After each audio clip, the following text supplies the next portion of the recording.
Alright, welcome to the afterwork video. I'm going to be sitting on the floor for this one. I don't know, I just feel, I just want to sit in a different position for a little bit. So, but let's go and at least a half an hour after work video. I really gotta start hitting the gas. I have had issues with registration, but those are being worked out. So as far as I can tell, I'll be able to take this exam on the 20th of November. So that's a little bit longer than a month. It's a month and 4 days. Well, it's coming up faster than I can possibly imagine it coming. So yeah. So today is Friday the 16th, so I've got 1, 2,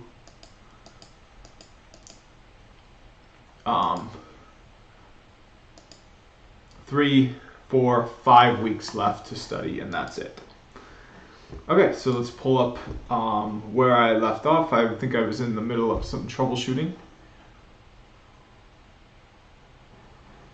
Oops, for some reason I can't open my browser. Let's see if I can open my lab.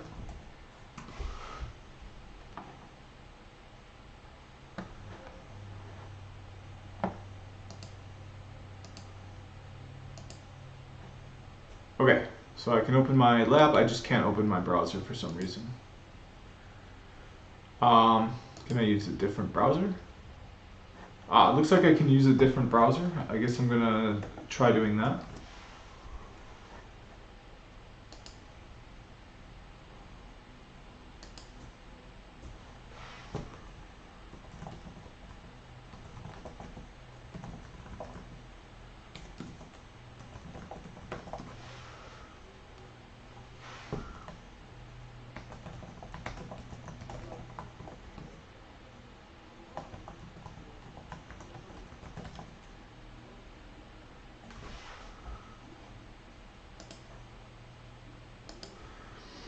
Okay, so, yeah,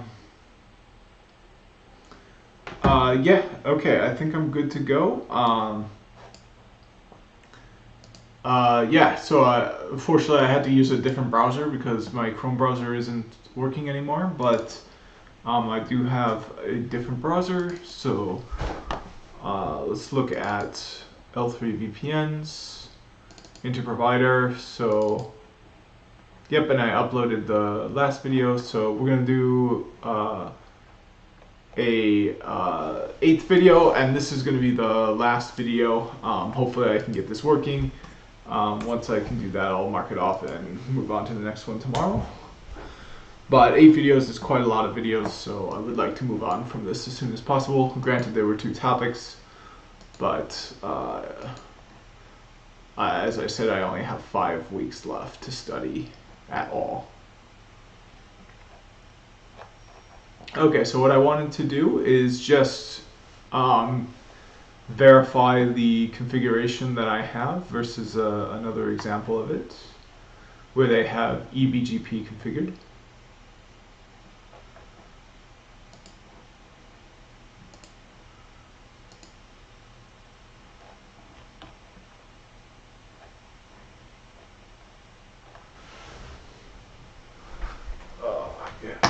Oh, this is why I'm on the floor. I wanted to lay down a bit.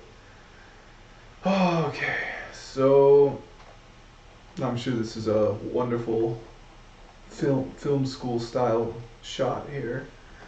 I mean, I can see the shot. Yeah, film school. All right, so I believe it was this example.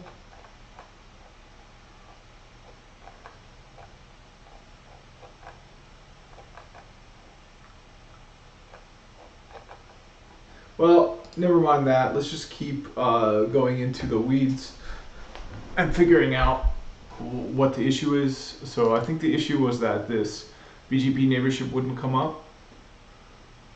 I'm going to go into standing mode actually.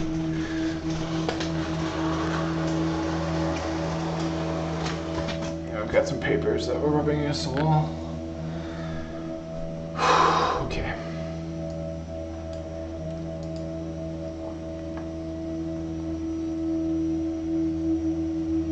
Okay, perfect. So let's check the BGP neighborships.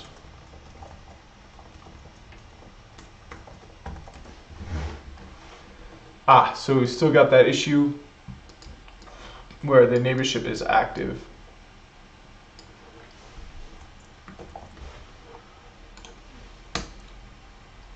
Now, last video we weren't able to ping it, but I did some troubleshooting and was able to figure that out. Let's take a closer look at the route that we've got. So we've got a BGP route.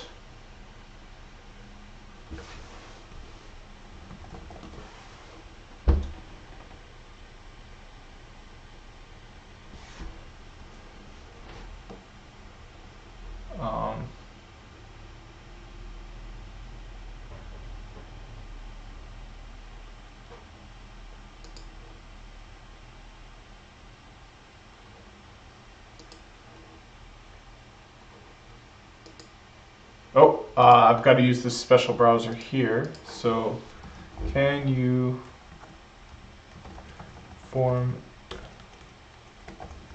BGP neighborship using a BGP?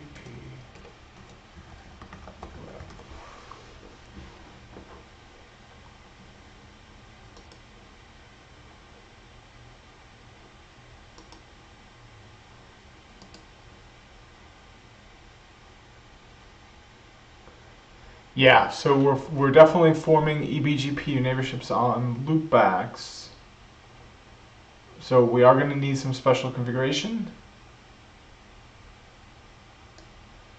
Oh, you know what? I think it's this multi-hop. Yeah, because I think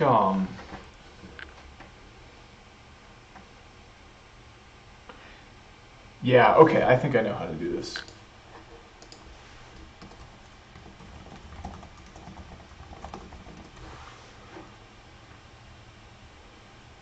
Yeah, because we've got multi-hop here, but I think that might not be enough hops by default.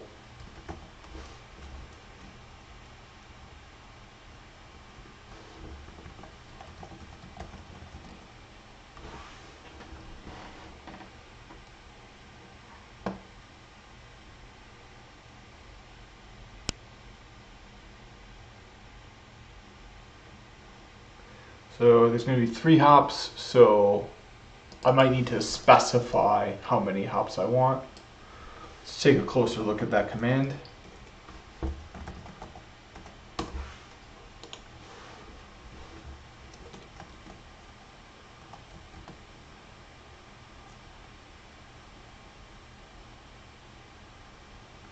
Okay, so let's specify the TTL because the other side has it. It's going to be 10.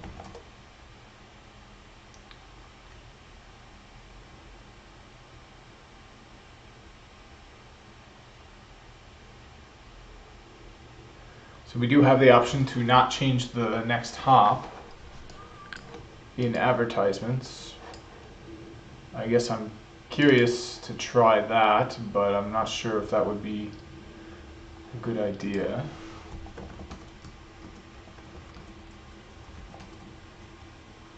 And I'm surprised it is learning that route through BGP and not through, one moment please, and not through the IGP OSPF. That's surprising to me.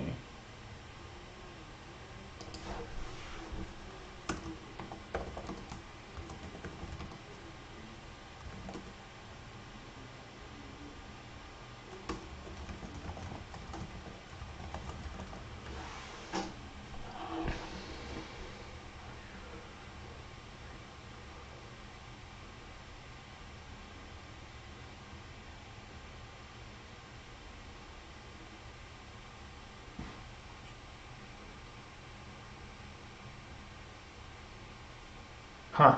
Yeah, I'm confused. Okay, well, let's do let's check that again now that I've got TTL set up on the other side. Nope, still active.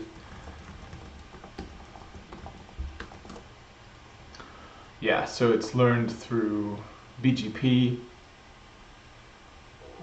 So I can ping it, I just can't form a eBGP neighborship over it.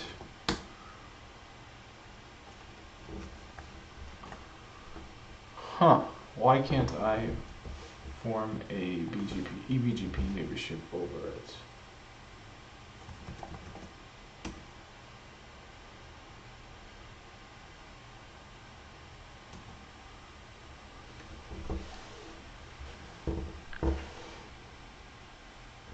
Huh.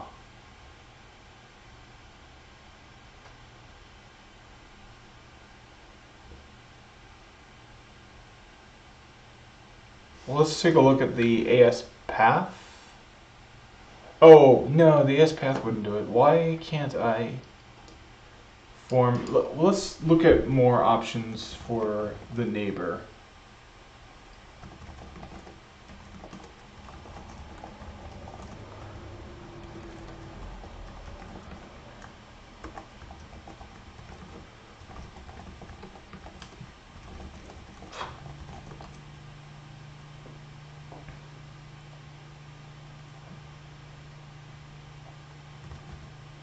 Okay, so we've got multi-hop.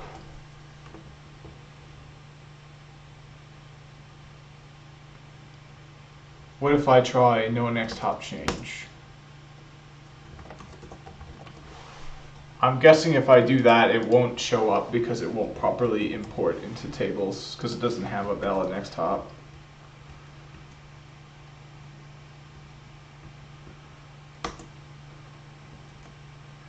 Now, one thing that's interesting is on this side, it's showing up twice in the INET3 and the INET0 table. On the other side, it's only showing up in the INET0 table.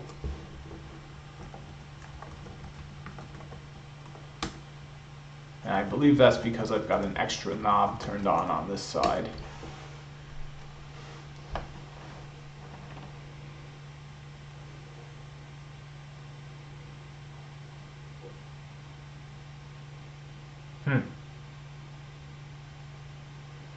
Okay, I don't see where that extra knob would be though.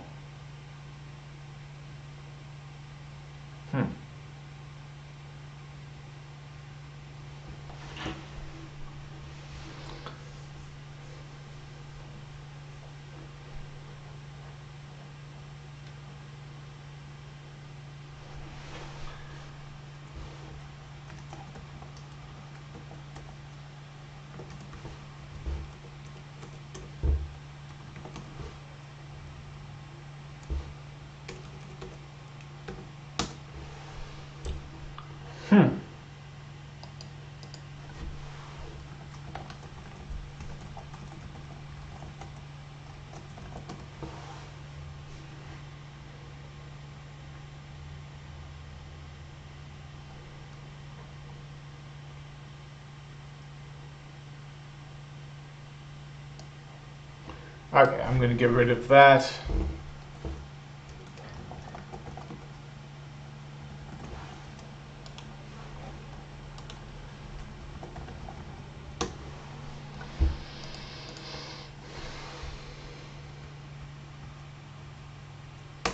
Yeah, so I'm pretty confused why it's showing up in both tables. Yeah, in the INET0 and the INET3 here. And then on this side, we've got it just in the INET0. It didn't make its way into the INET.3.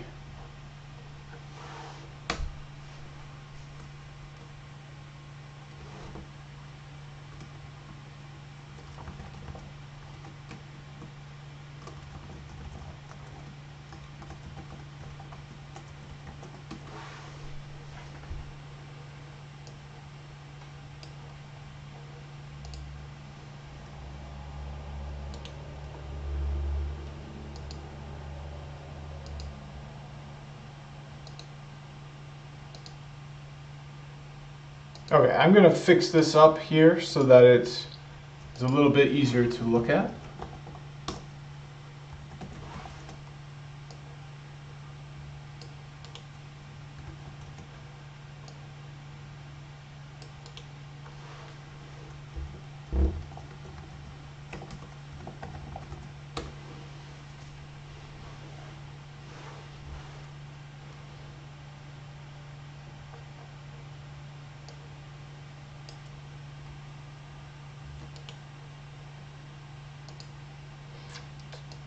Alright, that looks good.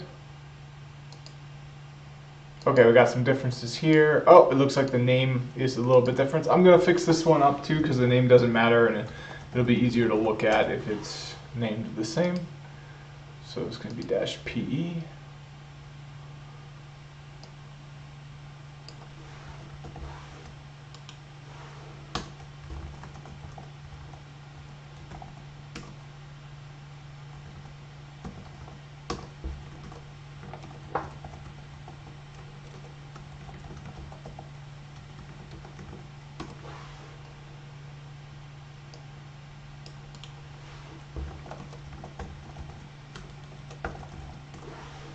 Okay, this will be easier to look at.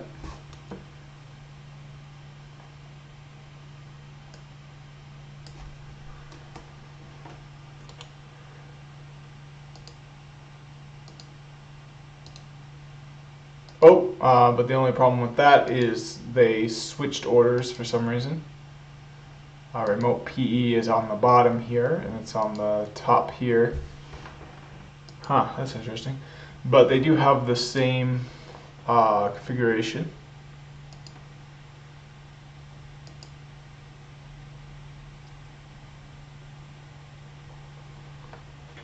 Hmm.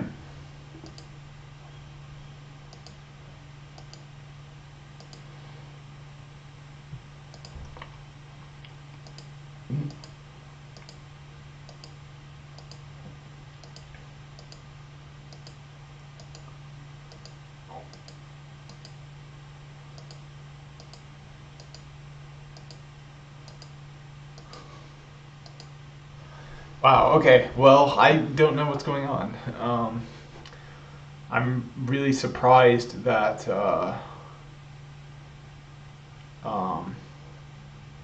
that it's not working.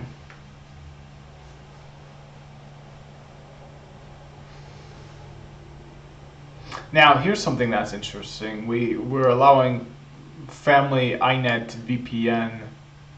Oh, in this one, in this one.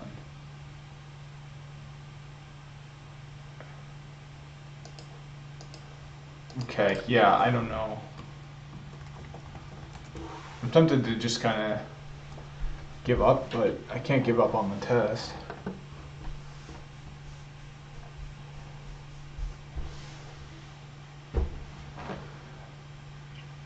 Hmm.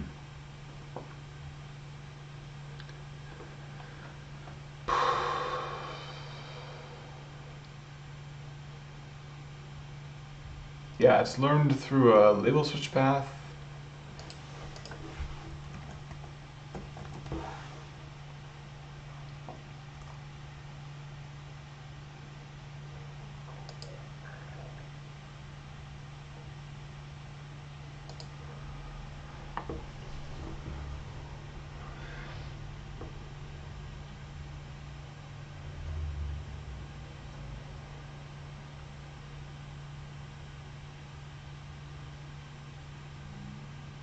Huh.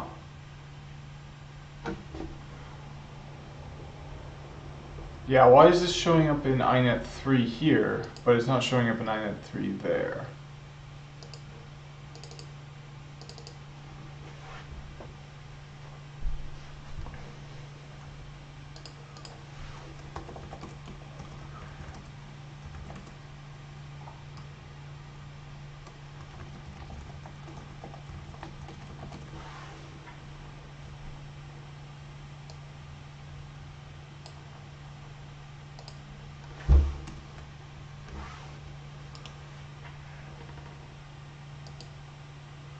Okay, everything looks similar there. Oops, it looks like we do have an extra line. Oh, it's because these are on separate lines. I'll fix that so that's more readable.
Okay, so now it's a little bit more readable, so we can see these are exactly the same now except for their values.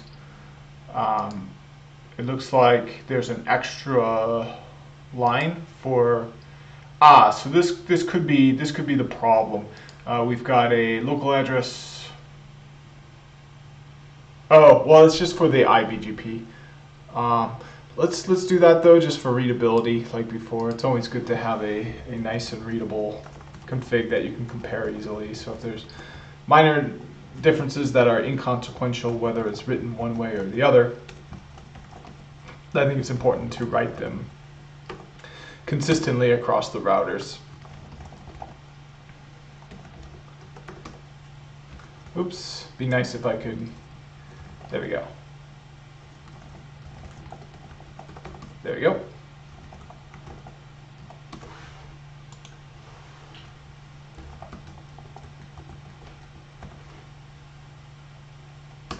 Alright, I'll be back in a little bit. Alright, I'm back, so let's commit that. Okay, and hopefully things will look a bit more clear. Okay, now this is where I think this has to do with something relating to this. I don't know though.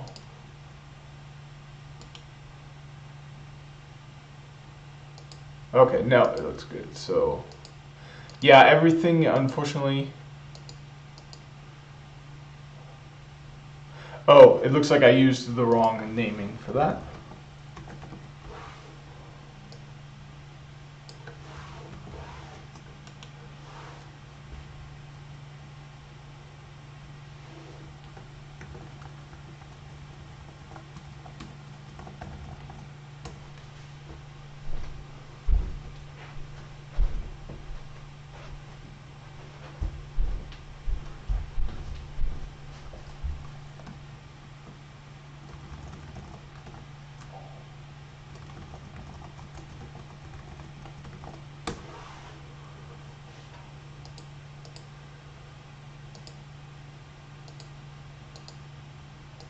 Okay, so they're named a bit differently. It doesn't matter.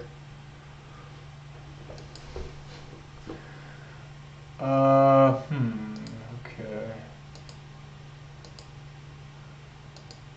Huh.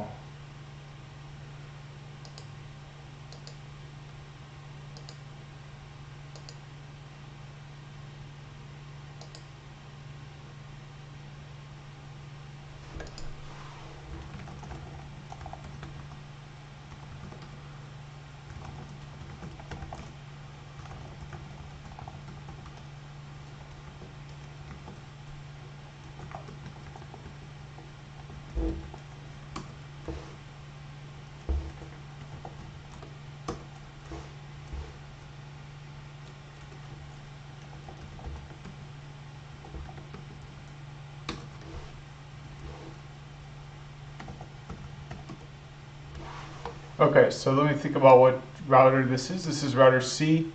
So this is interesting. I'm not receiving any routes from router C.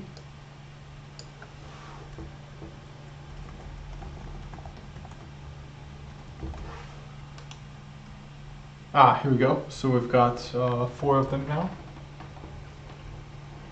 I'll be back briefly.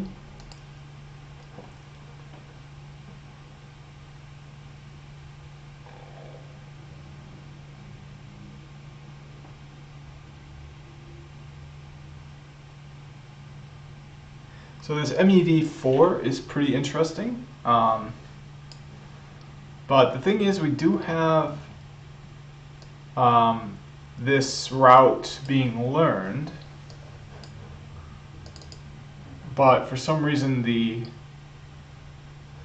neighborship won't come up.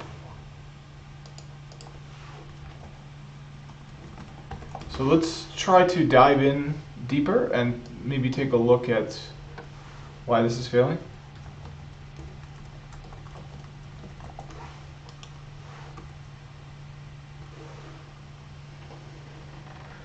Okay, so we've got an open message error. Hopefully we can see the actual error.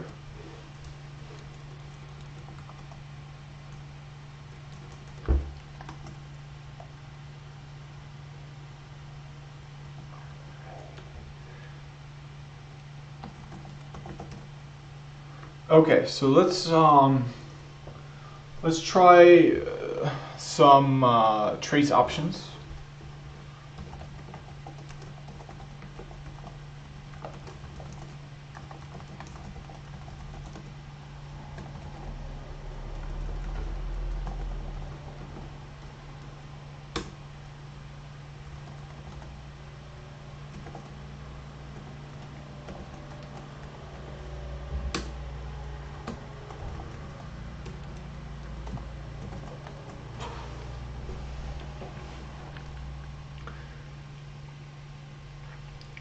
All right, let's just trace them all. The good news is we're able to limit it to just that group.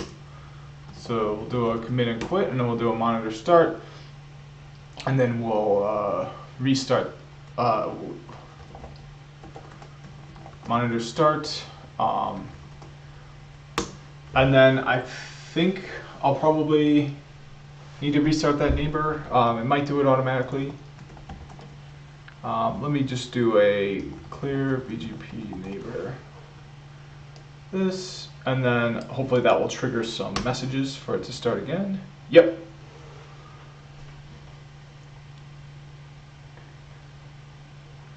Okay, so old state idle, event start, new state active. So these are going to be very relevant.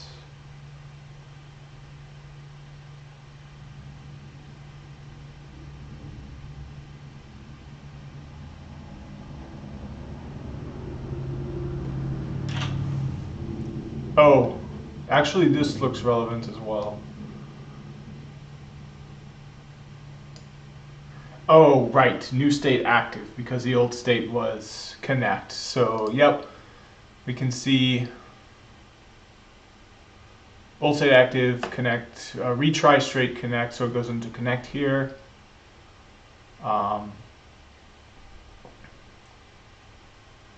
Non-blocking, we use port into path discovery, connect to then peer status 2 and stop. Removed from active list. Close socket.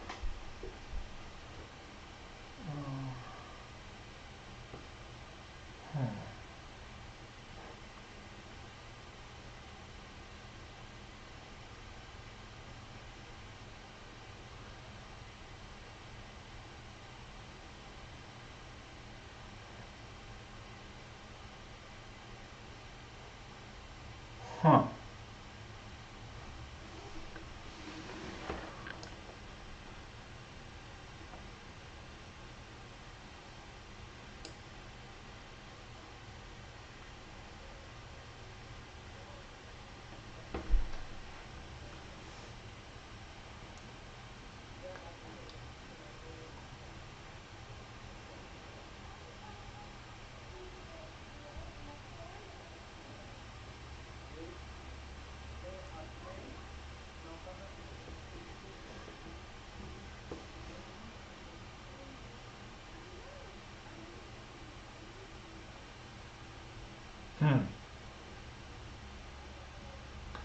Okay, so I guess I want to do some Google searching based on what I see here. Well, I can't use Google for some reason, but I will use Bing.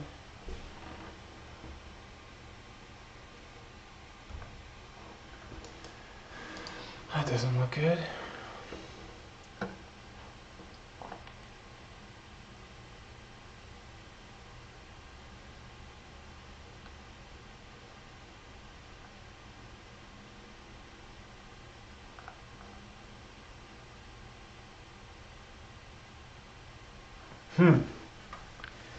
Alright, well, I'm a little bit confused here, or a lot of bit confused. I don't know what.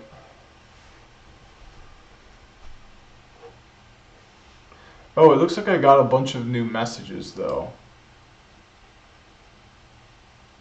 Yeah, okay, so I'm gonna sit down and read through those more carefully.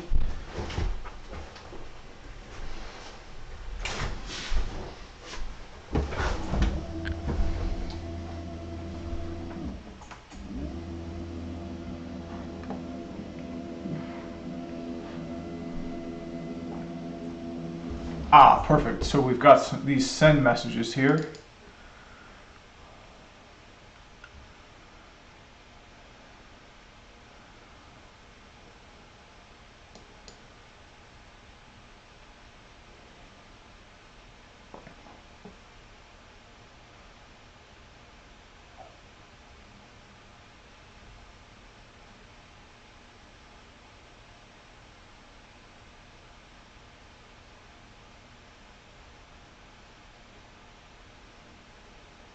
Aha!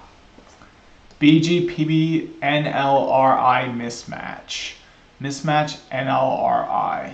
So, aha! So they've got iNet unicast and we've got iNet VPN unicast. Perfect. So now I'm feeling a lot more confident about this test because, like, I know how to use trace options. So just the fact that it's spelled out really clearly like that is really, really encouraging.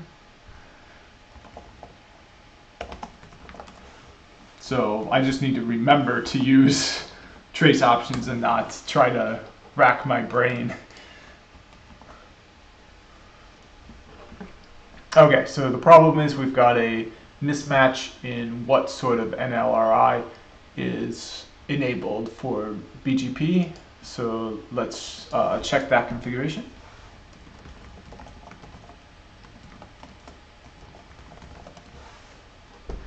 So, so here in the eBGP, we've got labeled unicast. Let's check it on the other side, router D.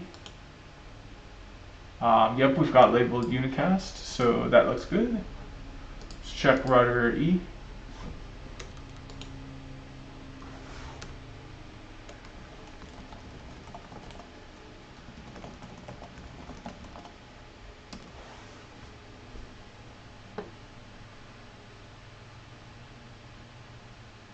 Okay, so here we've got iNet VPN unicast. Let's see what the other side has.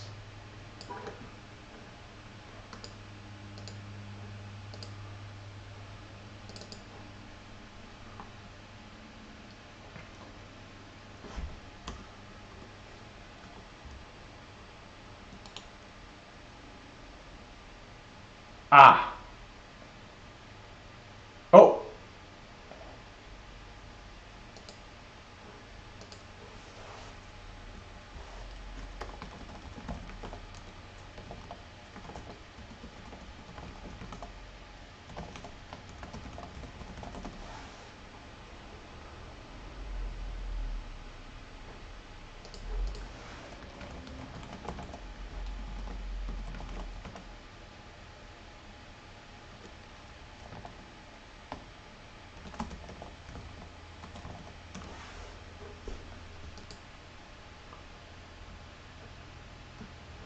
okay, so we've got family iNet VPN unicast. But we've got family iNet VPN. So we do have family iNet unicast here. The problem is, in order to receive that route, that it needs to form a eBGP neighborship with.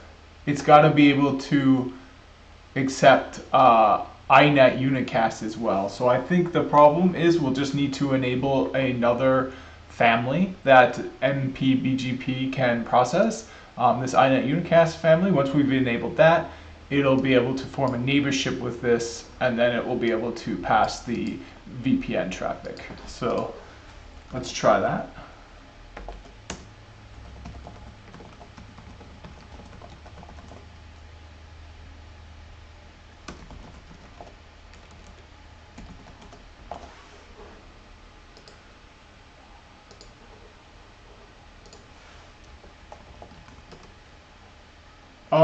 Family iNet unicast.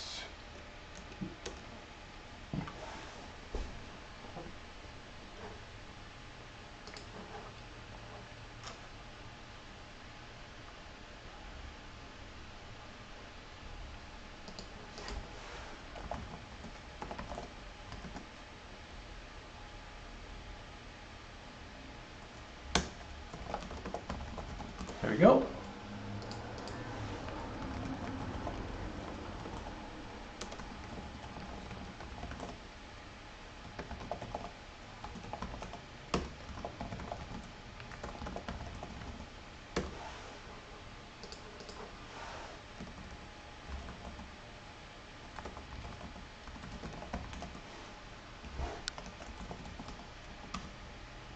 Okay, and I'll put the monitor back on.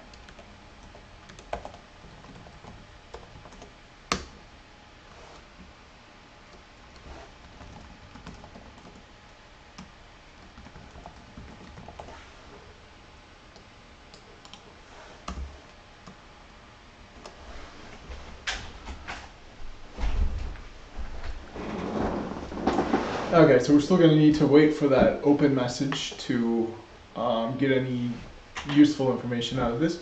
We can go over to the other router though and do those show commands.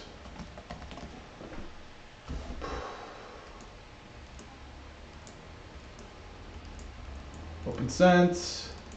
Back to active, but hopefully we captured that in our... Okay, so now this one is trying. Here we go, send.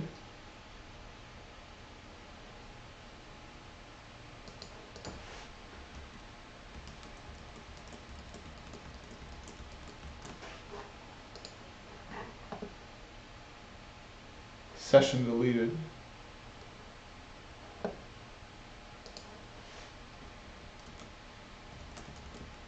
Okay, now this side is trying again.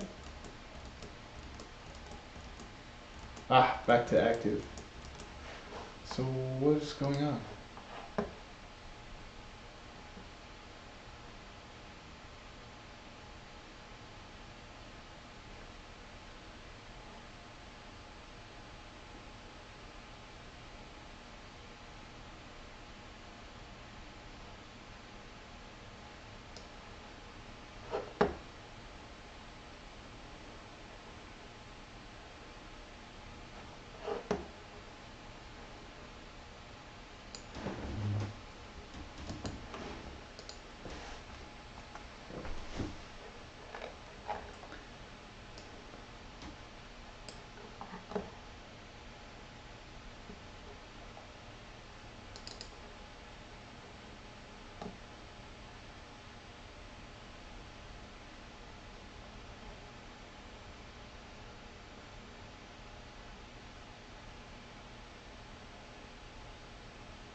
Oh wow, it made it all the way up to open confirm.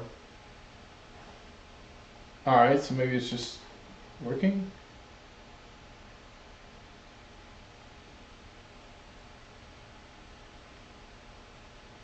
Is it working? Seems to be working.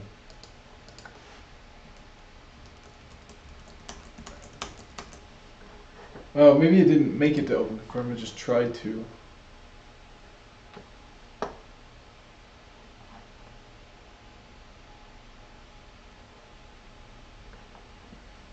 Here we go. Connection rejected.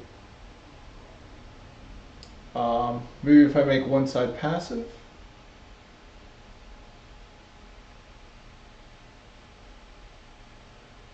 Because I think it's in the middle of like the race condition. Seems to be having trouble with it though.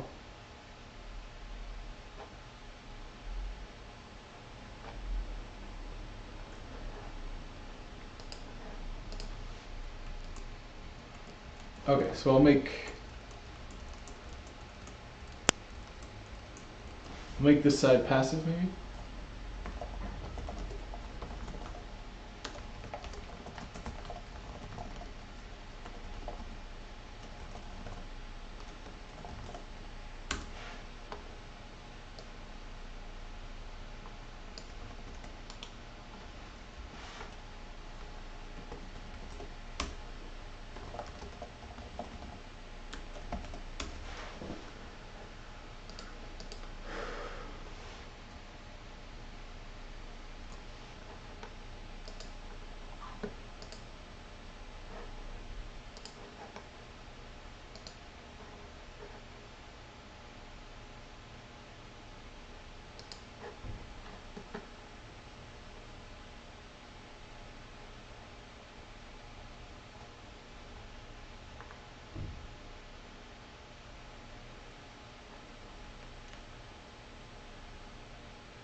Yeah, the connection was rejected. I think it's because it received its own neighbor address.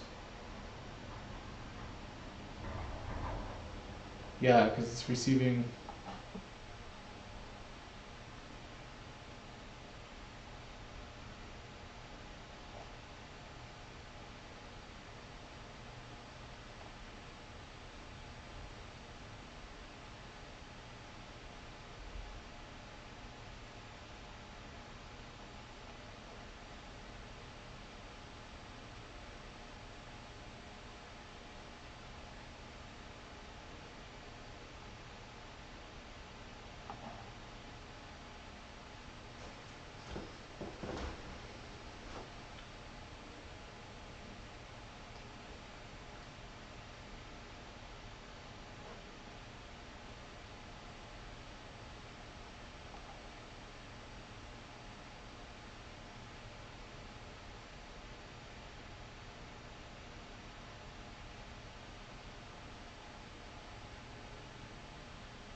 Alright, well, I'm not sure what's going on there.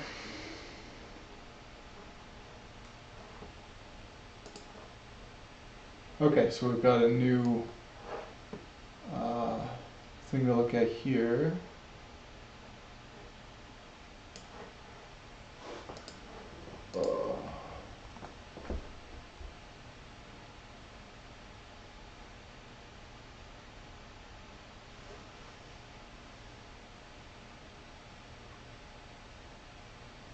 Unlink the IO session.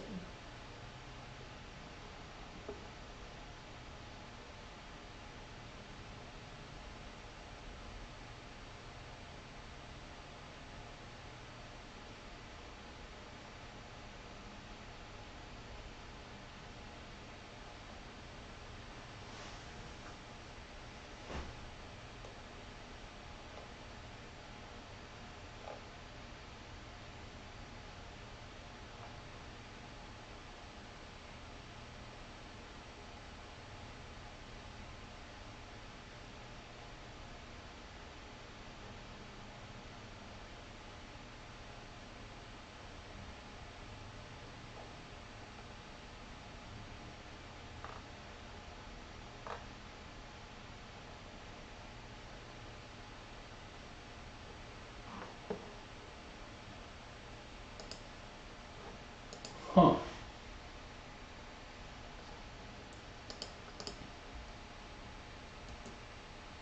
Yeah, it's still active.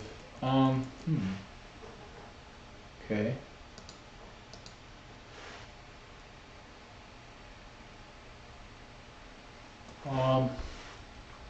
So I guess I want to look at the trace options on the other side.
So I'm guessing once the open message is sent, we'll start to see this side light up.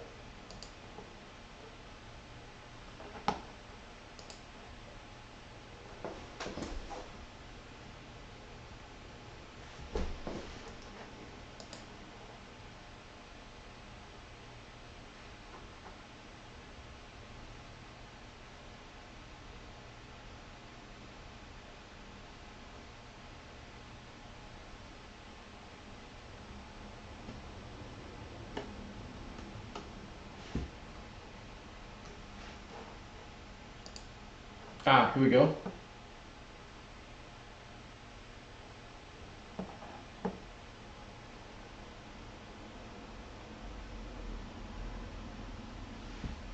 Alright.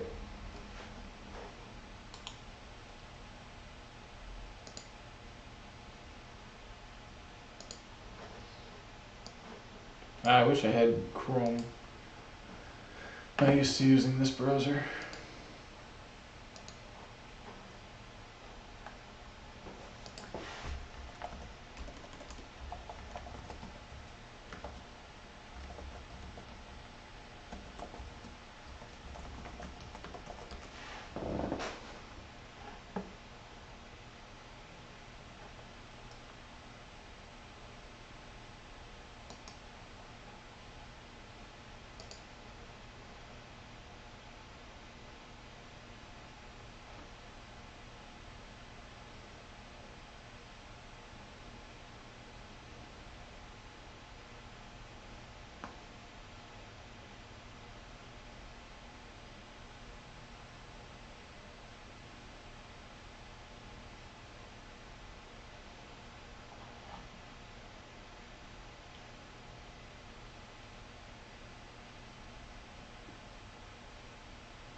Okay, so I'd like to go a step further and do a Wireshark capture on this link to try to look at these messages.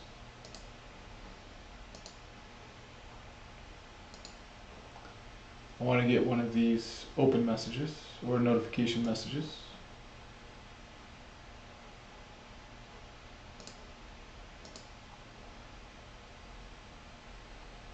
So it's not going to be... So I should see those messages traverse this link, I think. Maybe not. No, I won't see those messages go over this link. Or they're going to be a part of these messages. Let's just wait for the next one to come around and see what happens here. But I'm not going to bet on it. I'm going to open a link where I think those messages will go over, and we'll just have 2 captures running.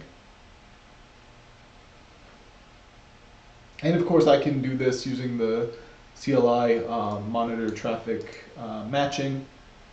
I probably need to get in the habit of that. So here's a keep alive message.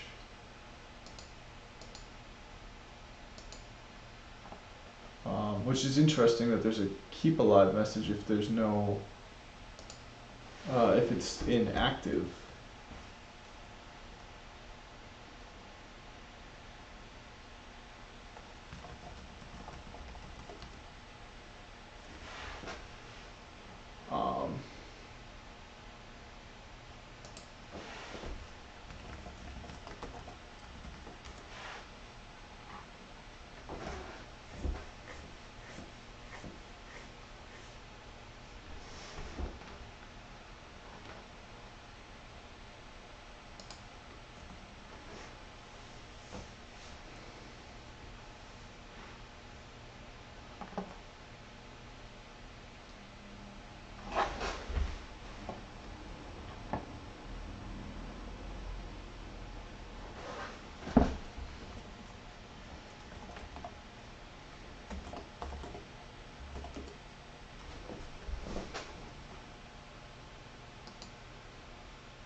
Okay, so we got plenty of interesting things happening in this capture. The other capture, we're just going to see the exchange of EVG.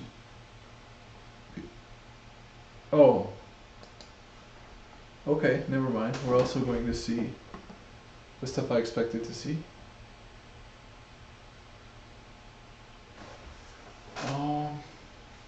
Actually, no, we're not.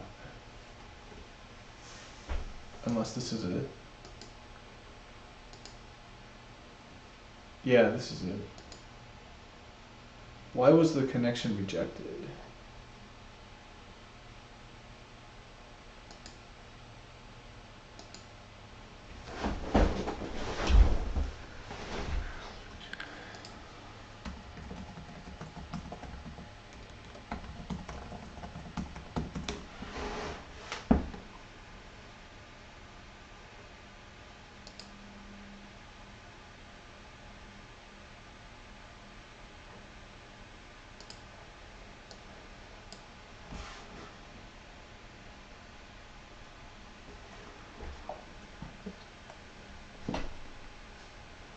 Subcode 5. Yep. Error code 6, subcode 5.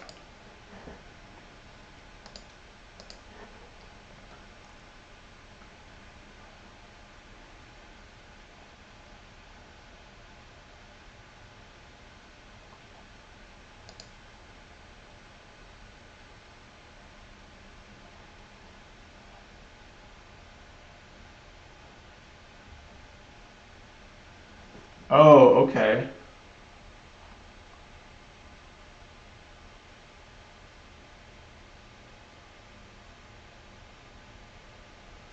Okay, so let me try this because I think this is really going to help me solve this. So let's look at so we've got router B and router E. So let's do RB, or let's just do it as it is, router B and then router E.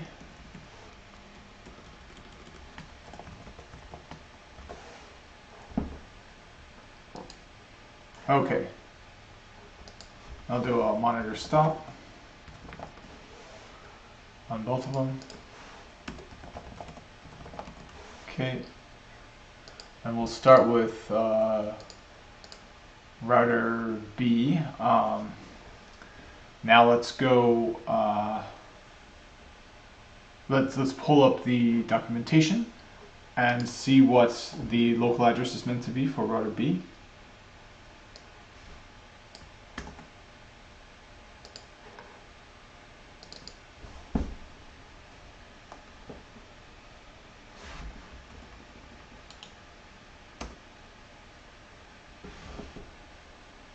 Okay, so the local address is meant to be 10045. Sorry, that's the local autonomous system. The address here is meant to be .175. Let's see what the address is meant to be for E.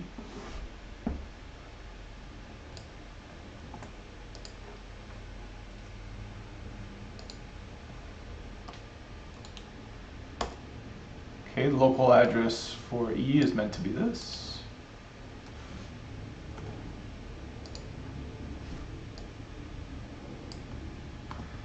Okay, so if we're going to form a eBGP neighborship, it's going to be router B, neighbor 10.255.14.177, and it's going to be router E, neighbor 10.255.14.175.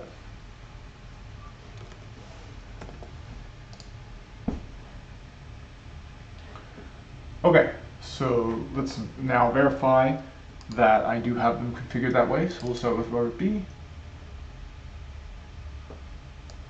Okay, and we'll look at the configuration of the loopback. Yep, 10255.14175/32, perfect. Now we'll look at the configuration of eBGP.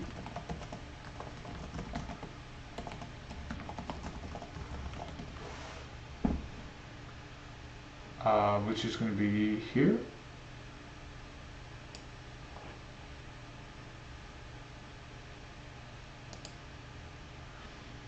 So 10.255.144.177. Okay, looks good to me. Let's check router E next, and I think what we might need to do is set the local address. I'll try that next if router E looks good. But according to the Google search, there will be misconfiguration on router E.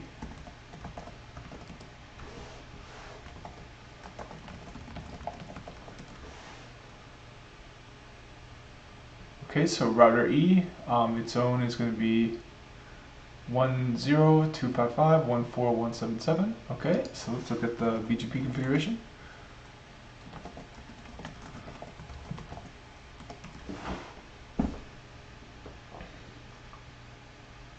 .255.1.4.175. Yeah, so the IP addressing looks good. Let's verify the. Yep, so the AS looks good as well. Let me throw that in there as well. So peer AS. So let's go back and figure that out.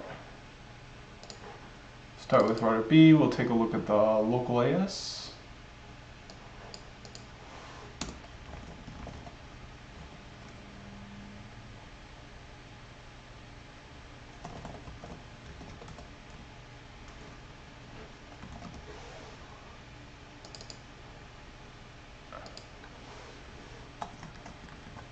Okay, so of course router E is going to have this for its peer AS.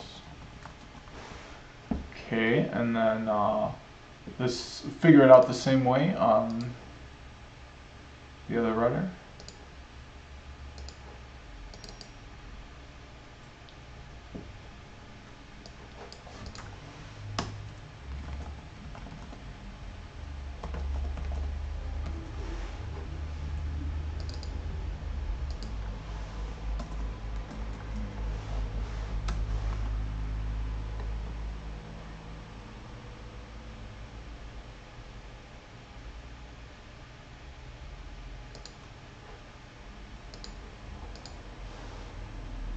Okay, so then clearly,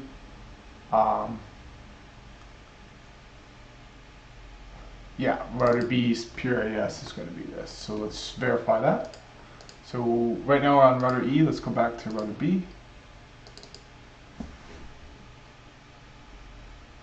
Okay, and let's make sure the peering statement is correct.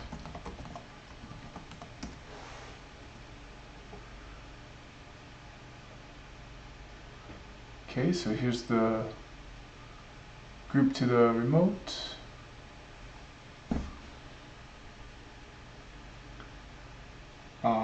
Yep, the neighbor is correct, and the peering statement is correct.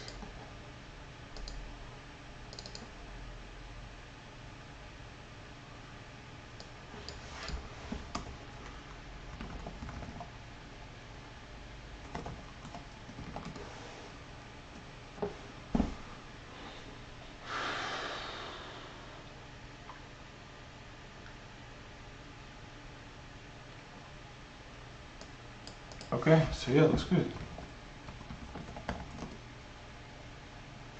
Huh.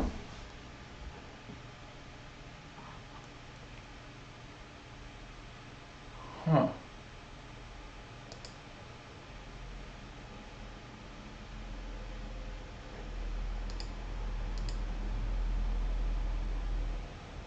Huh.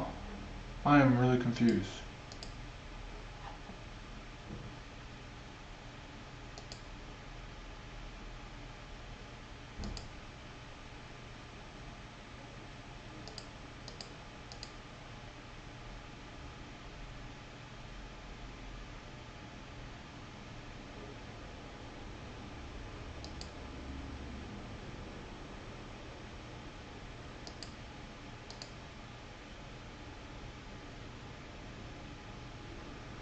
I am really confused by this. Well, it says that the reason it's not forming is because of misconfiguration, but I can't find what the misconfiguration would be. And it's this video is going a lot longer than I wanted it to, so I think I'm gonna have to throw in the towel on this one. Unfortunately, I hate to do that because I can't do that on the test. But I can't get this BGP neighborship to come up. Let's see if there's another type of family I can enable.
Maybe this has to be it because there's an MED.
Okay, well,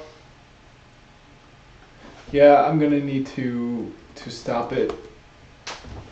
I'll do one more look on the other side. Yeah, I'm not sure what that metric command did. It's just kind of a complete shot in the dark. So I guess I can do help apropos.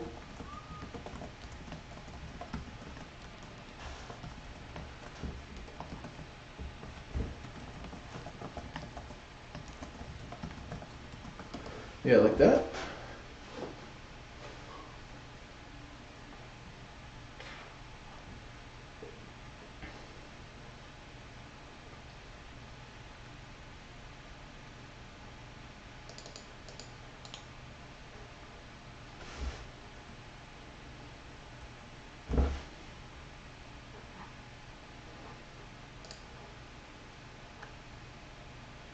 Okay, yep, so unfortunately I'm going to have to throw in the towel on this. I just don't know how to bring that eBGP connection up. It's really not a typical way you would bring it up. Typically you would just do it as it's done here. You wouldn't do an eBGP connection all the way across like this. I wish I knew how to figure it out. Let me know in the comments if you know, but until then I'm gonna actually go ahead and mark this off.